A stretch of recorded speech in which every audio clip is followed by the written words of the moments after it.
내가 할 일을 알았도다. 이렇게 하면 직분을 빼앗긴 후에 사람들이 나를 자기 집으로 영접하리라 하고 주인에게 빚진 자를 일일이 불러다가 먼저 온 자에게 이르되 내가 내 주인에게 얼마나 빚졌느냐 말하되 기름 100마리니이다. 이르되 여기 내 증서를 가지고 빨리 앉아 50이라 쓰라 하고 또 다른 이에게 이르되 너는 얼마나 빚졌느냐 이르되 밀 100석이니이다. 이르되 여기 내 증서를 가지고 80이라 쓰라 하였는지라. 주인이 이 옳지 않은 청지기가 이를 지혜 있게 하였으므로 칭찬하였으니 이 세대의 아들들이 자기 시대에 있어서는 빛의 아들들보다 더 지혜로움이니라.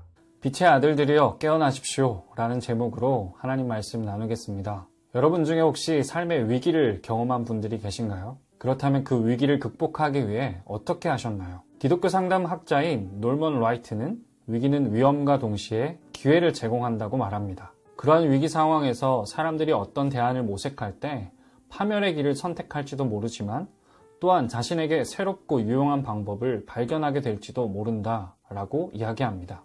오늘 본문에는 절체절명의 위기를 만난 한 청지기가 등장합니다. 우리는 이 청지기가 인생의 위기 앞에서 어떻게 행동했는지를 살펴보고 그렇다면 우리는 어떻게 행동할 것인지에 대해 생각해 보려고 합니다. 먼저 청지기가 무슨 뜻인지 살펴보면 한 가정의 사유재산이나 집안 전체의 관리를 맡은 관리인 혹은 주인의 토지와 관련된 일들을 사업적으로 관리하는 사람을 말합니다. 당시 팔레스틴에는 부재지주가 많았다고 해요. 무슨 말이냐면 주인의 집에서 멀리 떨어진 땅을 주인이 직접 경영할 수가 없으니까 청지기를 고용해서 사업을 하게 하는 겁니다. 오늘 본문의 내용도 어쩌면 이런 배경에서 이해할 수 있을 것 같아요. 이 청지기는 그 땅에서 주인 행세를 하며 지냈던 것 같습니다. 하지만 주인에게 소문이 들리죠. 이 청지기가 자신의 소유를 낭비하고 있다는 것입니다. 여기서 낭비하다는 말은 앞에 15장 탕자의 비유에서도 쓰였어요. 15장 13절에 둘째 아들이 거기서 허랑방탕하여 그 재산을 낭비했다는 것과 같은 의미라는 거죠. 그러니까 이 청지기도 주인의 재산을 제 멋대로 사용했다는 거예요. 그런 이 청지기의 인생에 위기가 찾아온 것입니다. 2절을 보면 이 말이 어찌 됨이냐 내가 보던 일을 세마라 청지기 직무를 계속하지 못하리라. 여기서 세마라는 말은 아포도스인데 즉시 돌려달라라는 의미입니다. 그 순간 청지기는 빠르게 머리를 굴려요. 어떻게 하면 이 위기를 헤쳐나갈 수 있을까? 그가 찾은 방법은 주인의 재물을 더욱 낭비하는 방법이었습니다. 그는 주인에게 빚진 사람들을 불러 모으고 그 빚을 탕감해주기 시작합니다. 본문에서 그가 탕감해준 비용을 보니까 약 500데나리온이에요. 오늘로 따지면 약 20개월치의 임금입니다. 아주 큰 돈이죠.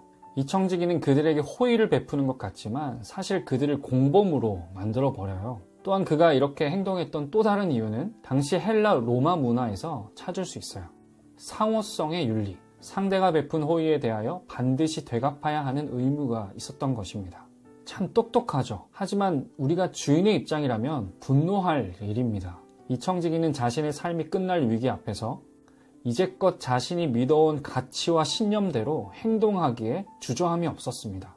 그리고는 결국 자신의 미래의 안녕을 확보합니다. 이 상황에서 정말 이해가 안 되는 건 바로 주인의 반응입니다. 이 청지기를 두고 이를 지혜롭게 하였다고 칭찬하고 있는 것입니다. 우리가 알아야 할 것은 주인은 이 청지기의 불의한 행동을 인정하는 건 아니에요. 주인은 그가 옳지 않은 청지기라고 분명히 하고 있거든요. 그러면 왜 주인은 이 청지기를 칭찬했을까? 이 칭찬은 칭찬을 위한 칭찬은 아닌 것 같아요.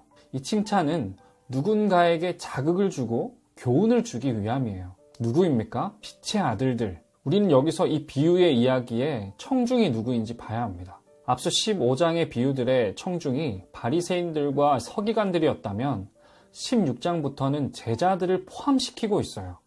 예수님께서 이 비유를 통해 불의한 청지기를 칭찬하시면서까지 그의 제자들에게 하고 싶으셨던 이야기는 이것이에요.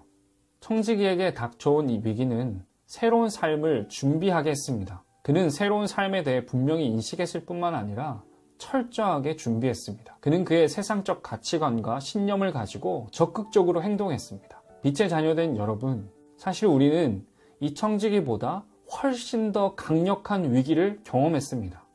바로 복음입니다. 복음은 우리의 삶의 주인이 우리가 아니라고 말합니다. 마음껏 죄짓고 살았던 우리의 삶을 뒤흔듭니다. 복음은 세상의 가치대로 살았던 우리에게 새로운 삶뿐만 아니라 변화된 삶을 요구합니다. 우리가 이 불의한 청지기에게 배워야 할 것은 바로 이 새로운 삶에 대한 인식과 대응입니다. 여러분, 우리는 이제 새로운 삶에 관심을 가져야 해요. 예수 그리스도를 향한 분명한 믿음을 가지고 영원한 하나님의 나라를 준비하며 살아가는 우리의 삶이 되어야 된다는 것입니다. 오늘 본문은 빛의 아들들이 이 세대의 아들들보다 더 높은 수준의 칭찬을 받는 삶을 살기를 요구하고 있습니다.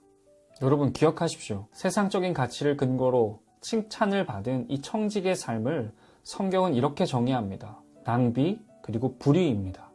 주 안에서 부르심 받은 청년 여러분, 우리는 분명 구별된 삶을 살아야 합니다.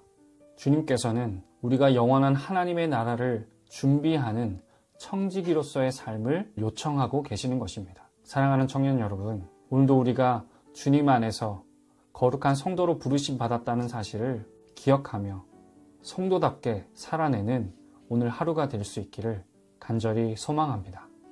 하나님 아버지, 우리를 빛의 아들들 되게 하심에 감사합니다. 세속적인 가치에 흔들리는 우리를 붙들어 주시고 하나님 나라의 청지기로 살게 하옵소서. 예수님의 이름으로 기도합니다.